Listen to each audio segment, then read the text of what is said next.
বিশেষ করে গাজীপুরের সর্বস্তরের কওমি উলামা এবং সমস্ত কওমি ছাত্র শিক্ষককে,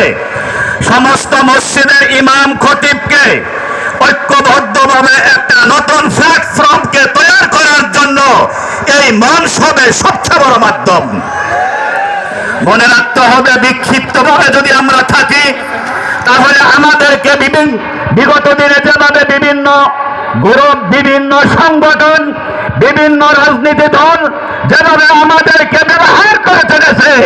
যদি আজকেও আমরা ওভাবে ব্যবহার হই তাহলে কওমি উলামাদের অস্তিত্ব দেশে থাকবে না। কোরআনে কারিমের বিশেষ করে গাজীপুরের সর্বস্তরের কওমি উলামা এবং সমস্ত কওমি ছাত্র শিক্ষককে, সমস্ত মসজিদের ইমাম খতিবকে